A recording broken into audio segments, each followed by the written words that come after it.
Мите, бе, нещо май си влачи музата. Верно нещо дрънка. Я. Ей, на огледалото, знаеш кой виждам? Това мистер Катастрофа ли е?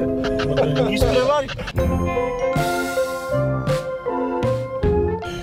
Ние с тебе това момче непрекъснато се опитваме да го претрепаме някъде. Ама днеска много интересно, така хлъзгаво е май. Много хлъзгаво и виж, сега ще спреме на лед. Пиеме спирачки и то не става. Колко време спи? Ма той мистер Катастрофа с 200 си ми подмина, отиде да си кара някъде.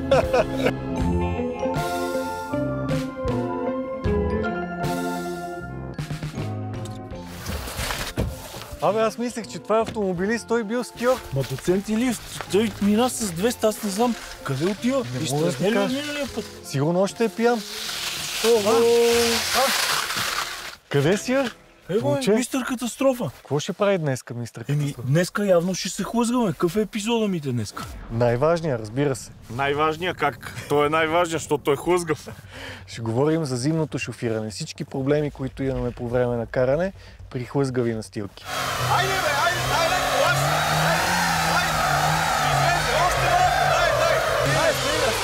Добре. Давай, ще го дърпам с дачата, айде. Добре, знаеш какво, зарежи го тук, дай му да пали ските с 200 и се оправя. Не можахме ли в Дубай да си закъсаме на пясъка, сега с този хлъзгав епизод ще го караме тук. Всичкото това нещо се прави единствено и само, за да може да бъдем в помощ на всички вас, на всички нас, благодарение на коймите. Държавна агенция по безопасност на движение по пътищата, Bridgestone, Bosch Инженеринг център София, Shell V-Power горивата и разбира се Most Auto. Айде да почваме тогава. Хлъзгаш ли се? Айде дай газ, да видим 200 ще дигнеш. Айде газ!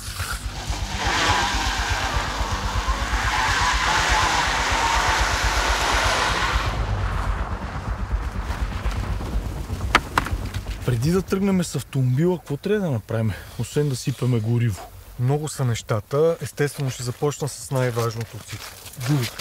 Зимната гума е от съществено значение за безопасността по време на шофиране при такива условия. Има преди, че разликата основната е в каучука. Каучука е по-мек, остава мек дори при ниските температури. Освен това има едни малки ламелки вътре, които се вкопават много добре в снега и всъщност те създават така желаното ни сцепление. Това е много сложна тема и аз ти предлагам да си направим отделен епизод само за гумите. Мисля, че там можем да сравним гуми зимни, гуми всесезонни, гуми летни. То всесезонни не съществуват, има all-terrain и ушки. Друго много важно нещо през зимата – горивото. Има и предвид, че аз още от самото начало на моята състезателна кариера съм избрал Shell за партньор на гориво и то по-скоро горивата Shell V-Power. Те освен, че изгарят по-добре, освен, че горивото е по-така съхраняващо двигателя, може да достигнеш и максималната си мощност. Освен това, при дизеловите Shell V-Power дизел, там може да се възстанови представянето на колата до 100%, което наистина е перфектно.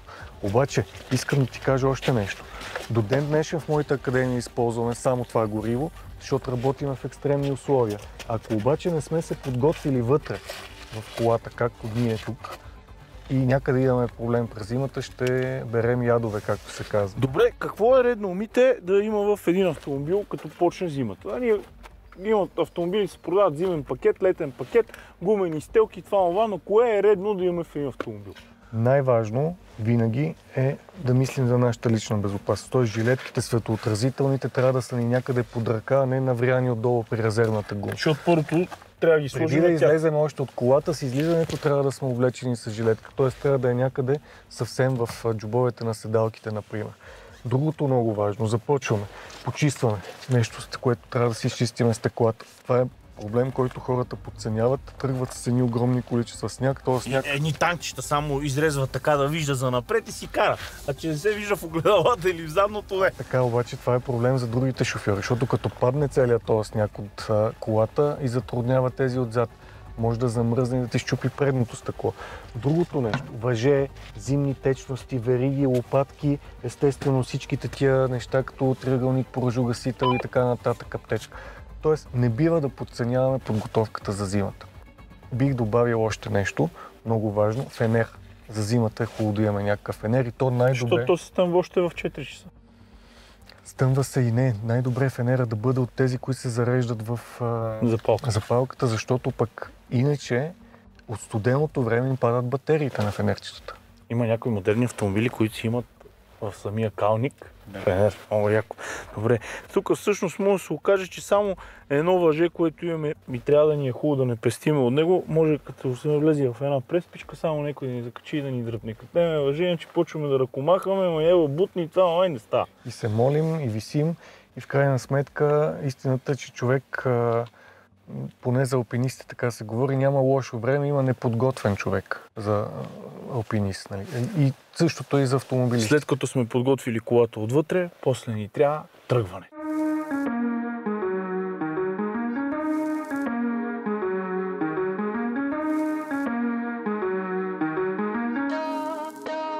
Като всяко едно движение, първо трябва да подтеглим. Тоест, много хора срещат затруднения в момента, в който се опитват да потеглят през зимата. Ако има малко наклон или е заледено, тогава се оказва, че колата не може да тръгне. Ако е със задно преляване, съвсем.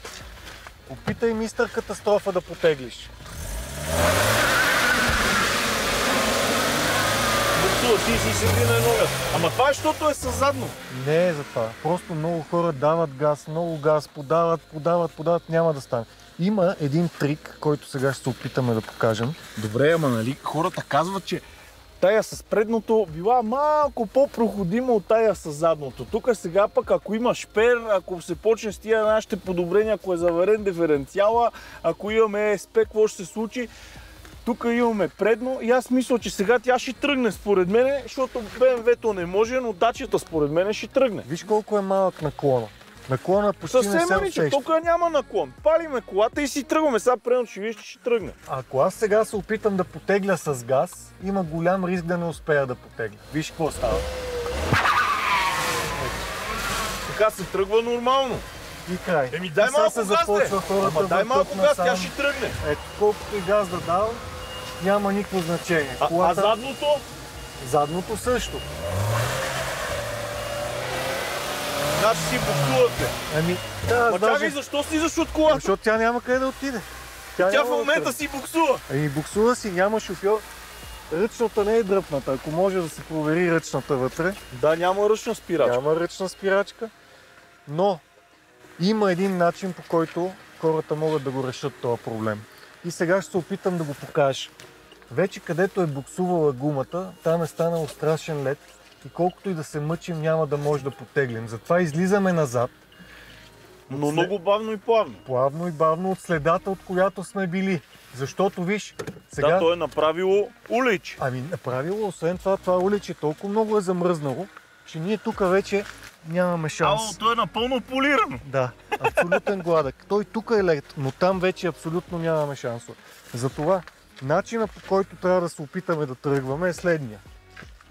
И запомни, тук са много важни няколко неща. Първо, не трябва да позволяваме на колата да върви назад. Нали, тоест сега трябва да е в пълен покой. Виж, аз ако пусна спирачка, тя тръгва лекичко назад. Просто заради наклона. Така че затова държа спирачката. Натискам съединителя, включвам на първа. И забележи, не отпускам спирачката, а започвам да отпускам съединителя. До момента, до който почувствам, че колата се опитва да тръгне, но не може, защото държа спирачката. След това отпускам леко спирачката и продължавам много плавно да придам това движение. Тоест аз трябва да намеря златната среда. Точно, виж колко лекичко става, виж колата ми върви. Наистина се движи колата. Върви, разбираш ли? Да. И продължава да върви. И аз си подавам по толкова, по колкото много бавничко докато да завърта. потегли. Докато потегли. Добре, а това важи ли за задното предаване? Абсолютно важи за всяко едно предаване. Ако иска мистер Катастрофа, нека да го покаже. Минаваме леко назад, сменяме следата.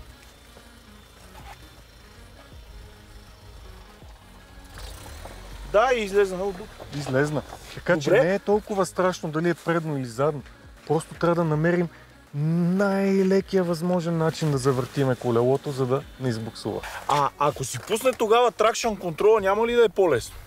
Да, Traction Control върши и работа. Това е система против буксуване, която обаче, за съжаление, понякога е във вреда, вместо в помощ на много хлъзгави места. Защото ако ти започнеш примерно да изкачваш някакво дълго пространство, нали, такова, което искаш, стръмна улица, дълго време заледена да изкачиш, то ти отнема от гъста. И пада скоростта. Скоростта пада. Затова повечето коли имат копчета, с които могат да се изключат тези системи. Ето ги. натискаш си това копче, заравняваш гъста, много важно за такова движение, където предстои дълго време да се изкачваш, да заравниш гъста, да не променяш, нито да подаваш рязко, нито да отнемаш газ. Просто трябва да оставиш колата да крачи. Защото в момента, в който той подаде газ да ускори и тя се забавя, не се движи. Защото няма сцепление. Естествено, тя няма. Даже някой път се случва, ти буксуваш напред, ама колата върви назад. Това пък е най-неприятното усещане. Ако е по-стръмна улицата, ти буксуваш напред, а колата върви назад. И от страх още повече газ се дава и тя още повече тръгва назад. Още повече буксува, няма никакъв смисъл. Винаги трябва да мислим къде си слагаме краката. Ние с тебе сега сме стъпили лошо. Ако стъпим тук, ще имаме малко повече сцепление. Нали, съответно аз трябва като слагам колата и гумите някъде да търся сцеплението през цялото време. Опа, стъпих лошо.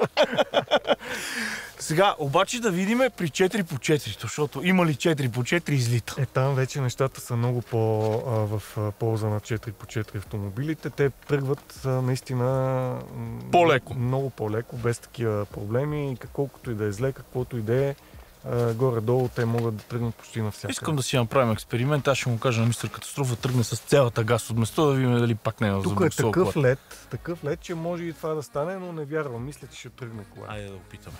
Цялата газ да видим дали ще тръгне това.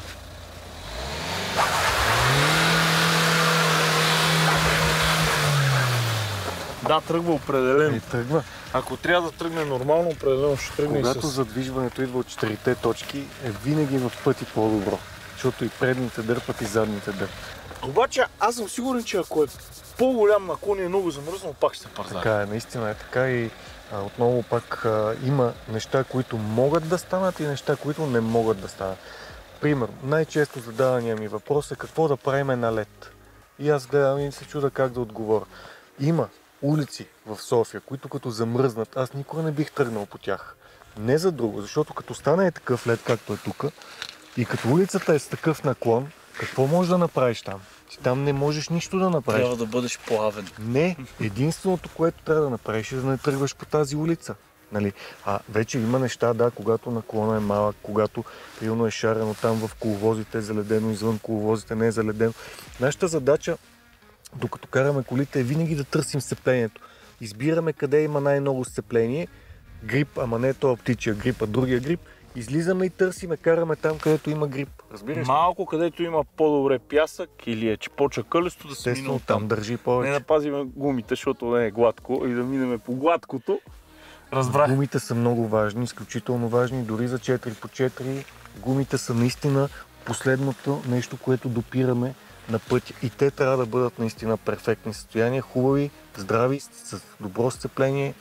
Просто това е много важно, ако искаме да сме спокойни през зимата.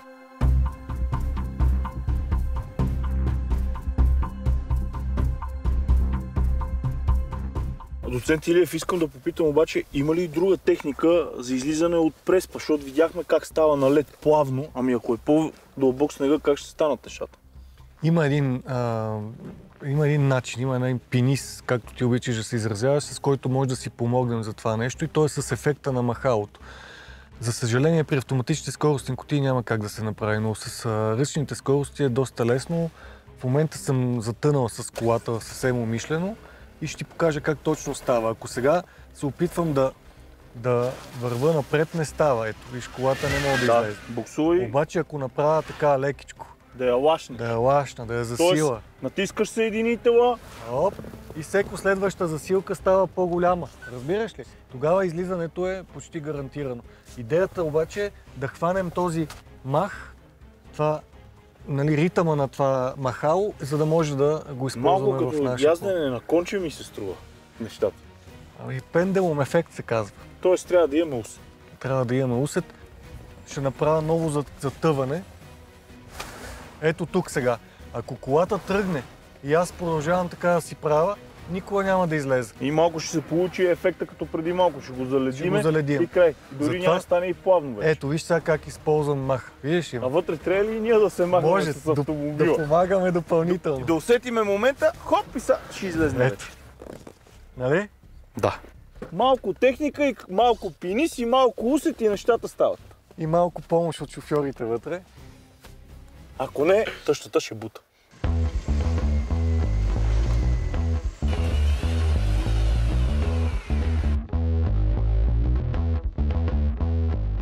Какво правим сега, Мите? Заледили сме една права отсечка с идеята да проверим колко е спирачния път. Сега ще премерим с каква скорост идва нашия Мистър Катастрофа. 29-30 км в час. Погледни колко време колата спира. Това е с 30 км в час. Той не натисна спирачките до край, бе, човек. Добре, натиснал ги е. Обаче метрите, разстоянието са много повече, отколкото при сухо време. Просто забележи, той натиска спирачка там, където са знамената. Колко е разстоянието? 22 метра успяхме да премерим, изключително дълго време, затова обикновено хората, когато е заледено и замръзнало през зимата, карат бавничко, просто за да може евентуално, ако се наложи да се спира, да има все пак някакъв шанс. Изгледайте един от предишните епизоди на Safety Bridge Academy, за да видите колко е насухо. Това всъщност е първият епизод с катастрофата. За да видите каква е разликата. При 30 км в час ние нямаме дори спиране с 30. С колко е следващото? С 50 км. Давай Мистър Катастрофа с 50 км в час, за да може да сравним с сухото и на асфалт. Помни ми думата, че ще е поне 6 пъти повече, отколкото... 6 пъти? Поне 6. Асфалт лед. Поне 6. 6 е много. 6 пъти се увеличава спирачния път. Добре, окей, гледам. Чакай да му премерим скоростта. 48, 49, 50. 50 Гледай сега км колко време ще спира тази кола. Гледай. Той се едно не е натиснал Как да спирачка. не? Това е защото ABS-а не позволява да блокират гуми. Но толкова е голяма разликата. Това са 65 метра. За сухото време спирахме точно за 11 метра. Значи като го наслоиш... Това е страшно много. 6 Аз пъти. направо да виждам къде е. Не, че не виждам. Наистина е много далече. Много е далече. Много е голяма разликата.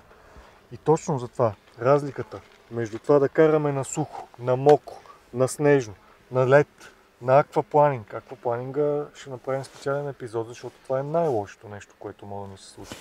Но ние, нашата работа на шофьорите, да разпознаем какво е сцеплението, можем да си го пробваме. Когато не сме сигурни какво е точно е сцеплението, или подаваме малко по-резко газ за момент само да видим, ако избуксува колата, значи е много плъзгал. Ако тръгне да се ускорява, значи е добре. Или за момент, ако няма естествено коли зад нас, натискаме силно спирачка, да видим, ако тръгне да спира, значи разчитаме на добро сцепление. Ако обаче колата се повлече, както тук в случая, значи нямаме никакво сцепление. Та нашата работа е това нещо да го разгадаваме и да познаваме върху каква настилка караме, съответно да се готвим с подходящата скорост според това, което ни предстои да направим. Това, което аз ме изуми, е, че при 30 км в час и 50 км в час, за 20 км в час отгоре, каква голяма разлика има в спирачния път. Айде да го направим с по-висока скорост, защото хората си караме извън градко с 90 и ако се окаже заледен участъка, какво ще направим? Все пак Мистър Катастрофа, знаеш, че е специалист по карането. Ще го помоля да се засили колкото може да вдигне и да видим докъде ще спре тази кола. Айде! Ето Мистър Катастрофа се засилва, виж колата върви леко, се парзаля. Искам да видим колко ще му бъде скоростта. 60, 73, 5 и 7. Мали, гледай какво става. Гледай. Пази се, Филип. Пази се. Гледай какво става. Тя не може да спре изобщо тази кола. Погледни къде отиде. Ма това е невъзможно! Виж, с 76. А ние имаме още 14 км до разрешеното. Той щеше да спре в сточна гара. Щеше да спре извън пистата, някъде в реката. Това е, не може. Когато няма сцепление, просто няма сцепление. И ние това е само 90 км в час. Не 90, с 76. Аз съм изненадан, защото 90 е позволеното извън градско. Значи ние си караме под волентов път като този, караме си с 90 по ограничение и ние спираме за... Какво е това разстояние? Не мога да го премерим. Независимо, че е разрешено 90, това не означава, че ние сме длъжни да караме с 90. Ако усещаме, че под нас нещо не е наред, че не чувстваме колата стабилна, естествено караме по-бавно, може да се наложи да караме и с 30. Другото много важно през зимата, това, което много шофьори не го правят, по-голямата дистанция. Колкото по-хлъзгаво и по-така тежки са метеорологичните условия, толкова по-голяма трябва да става дистанцията. Знам, че ще правим епизод специално за дистанция, но все пак да кажа, ако в нормални условия е 3 секунди дистанцията, тук при такова заледено нещо може да стигне до 9 секунди дистанцията. Така че наистина това са нещата, които са много важни, които В другия епизод ще ми обясниш какви са тия 3 секунди, 9 секунди разстояние и така нататък. Обаче тук всъщност интересното е, че ще ти задам един въпрос, който знам, че ще му е много кофти отговора. Какво може да направим в тази ситуация? Нищо, само седиш вътре. Много често се случва да се заледява. При малко наваляло мокър сняг, колите върват в един и същи коловоз. Там става чист лед.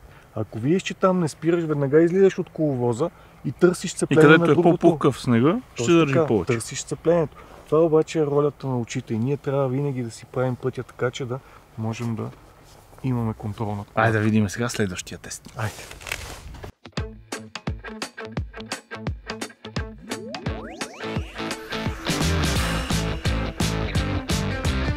Искам да покажем какво поведение имат различните автомобили. Предно, задно и 4x4. Когато човек съобрази правилната скорост според настилката, и трите автомобила се държат по един и същи начин. Тоест, ако всичко е идеално, ние няма да усетим никаква разлика в тяхното поведение. Ако обаче превишим скоростта според сцеплението, както днес тук е много хлъзгаво, те имат по-различен вид поведение. И точно това искам да покажа. Да, обаче има спомагателни системи.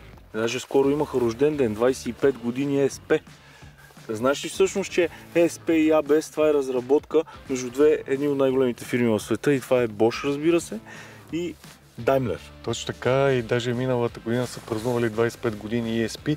Това са системи, които са спасили страшно много човешки животи и всъщност в Bosch Engineering Center София се разработват точно подобен тип софтуерни технологии, които спасяват човешки живот. Сега, например, се прави за автономните автомобили система, която сама предвижда какво е, дали е мокро, дали е снежно, дали е замръзнало, има ли дупки и съответно колата се подготвя за терена, през който предстои да премине. Тоест това, което човек трябва да прави с очите, да сканира и да подготви автомобила, вече това нещо се прави автоматично. Да.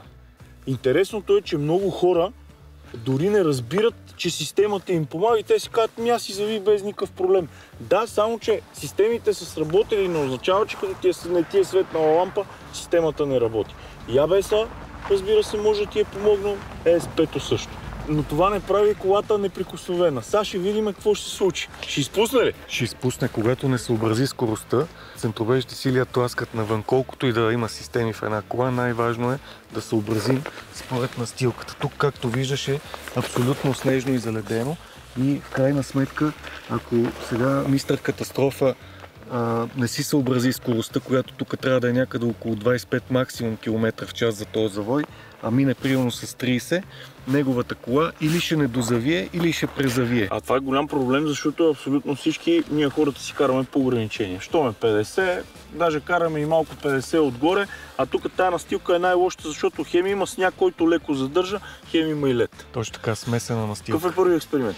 Предлагам ти да започнем като най-масов автомобил предно предаване, да покажем грешно, правилно, след което ще направим задно предаване и ще проверим най-стабилните коли 4x4. Задното предаване, тук ще е едни махове, едни работи. Айде да гледаме.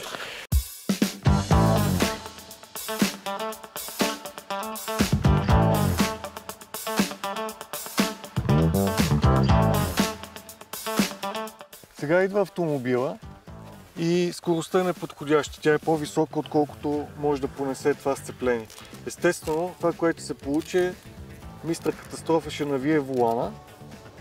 Ето, обаче колата продължава да малко не завива. Системите й помагат. Абсолютно, системите помагат перфектно. ESP-то се мъчи да върне контрола върху колата. Но ако ние сме надвишили много скоростта, е невъзможно. Все пак тези системи са спомагателни. Те не са някакви магнити, които отдолу да местят колата по асфалта. Всъщност аз да го обясня на прост език какво се случи. Дойдохме с по-висока скорост от необходимото, не можахме да завиеме, тръгнахме да изпускаме завоя, но тук Bosch се намеси. Благодарение на ESP-то и ABS-а, колата горе-долу влезна в лентата и успя да завие и не се ударихме в мантинелата, която я няма. Как да го предотвратиме това нещо? Най-важното за всеки един шофьор е да си съобрази скоростта. Подхождайки към един завой, нашата задача е с очите да сканираме върху каква настилка ще минеме, какво има между асфалта и нашите гуми, там където допират гумите. И ако предвидим, че ще е нещо хлъзгаво, задължително преминаваме с скорост, която да е подходяща, такава, която да може да понесе тази центробежна сила. Ако все пак обаче се стигне до недозавиване, най-голямата грешка от всичко е да продължаваме да навиваме волана и да седим така с навити колета и да вървиме направо. Трябва задължително и просто да станеш. Да, задължително отпускаме гъста. Това е най-важно от всичко, да отпуснем гъста, да прехвърлим малко тежест отпред и да се опитаме да изправим волана и отново по-бавничко да го навием. Не е лесно, защото инстинкта ни казва не завивам. Натискаш тия спирачки. И не само навиваш волана до края и вече тя се пречупва, такъв ъгъл става на гумите долу на контактното плетно, че това е невъзобновим процес да намери сцепление. Какво следва сега? Сега следва да направим експеримент с задно предаване. Сега ще е красиво. Това е любимото на всички дрифтъри. Бавара G, Мерцедеса G и Япона G, там Тойотки разни и такива. Защото вече, те не останаха коли с задно емит. Да, не, има, все още има и то са така доста вече екзотични. Там обаче вече поведението се изразява в презавиване. Тоест предницата ще подходи добре към завоя, докато задницата, какво ще стане с задницата. Ето. И се завъртя се и сега ако имаше мантинело, затова винаги са ударени отзад. Има един такъв момент при задното предаване, че тъй като задвижването идва от задните колела, в момента в който те малко избуксуват, естествено колата е готова да тръгне. И винаги тръгва към външната част на завоя. Винаги. Обаче хубавото е, че има решение вътре, ако човек знае как да даде малко контраволан, т.е. да отпусне отново, отпускаме гъста, за да прекратиме това бутане, за да може да я върнем обратно в движение. Тук проблема, ако човек кара с една ръка, обикновено тръгва добре с контраволана, обаче после изпуска волан и губи управлението, затова моят съвет винаги... Малко така, то въобще няма да ми дойде. Моят съвет винаги към хората е да карат с две ръце, а не с една. Добре, ако колата обаче е с ESP, с АБС, с всичките системи. Определено, това ще подобри много нещата. Да не говорим, че по-новите модели на автомобилите с задно предаване, нарочно производителът така ги прави, че да са склонни към недозавиване, а не към презавиване. Просто защото много по-лесно става с отнемане на гъста, нещата се оправят. Тоест така се преразпределя тежестта вътре в колите, че те да са сходни на предното предаване. Значи първото нещо, което трябва да направим, пак е да върнем гъста и да сме в кондиция да контрираме и после да изправим волана. Точно. Да не се планираме, ако тръгне колата, просто да го задържим, защото колата ще се завърти. Така направи сега и нашия мистер катастрофа.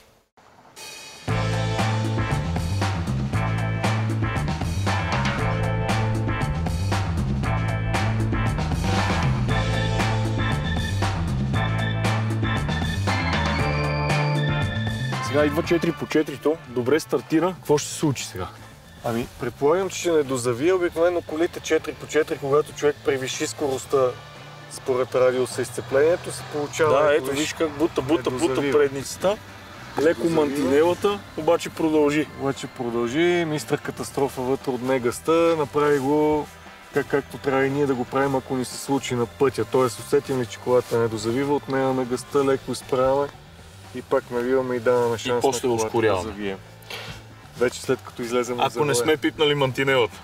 Да. Заключението е следното, че 4 по 4-то всъщност има малко поведение като на предното предаване, но да кажем, че има малко по-висока граница на сцепление.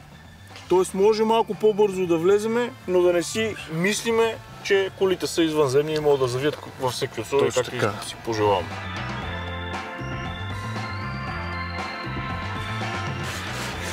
По днешния епизод доцент Илиев разбрах, че хлъзгавото си е хлъзгаво и каквото и да правим, адски много трябва да внимаваме. Не само да внимаваме, а най-вече да умеем да предвиждаме върху каква настилка ще стъпим. И разбира се, много би ни помогнало, ако имаме някакъв резерв. Резерв от скорост, резерв от дистанция, резерв от мощност, резерв дори от сцепление. Това, което трябва да се научим да правим, да разпознаваме настилката, като я погледнем, горе-долу да знаем на какво може да разчитаме и какво да очакваме. И задължително да сме силно подготвени, защото ако лятото може да направим някакъв минимален компромис, зимата не може. Благодарни сме изключително много на всички тези спонсори. Защо? Защото те правят така, че да са ни полезни. На кой благодарим, Мити?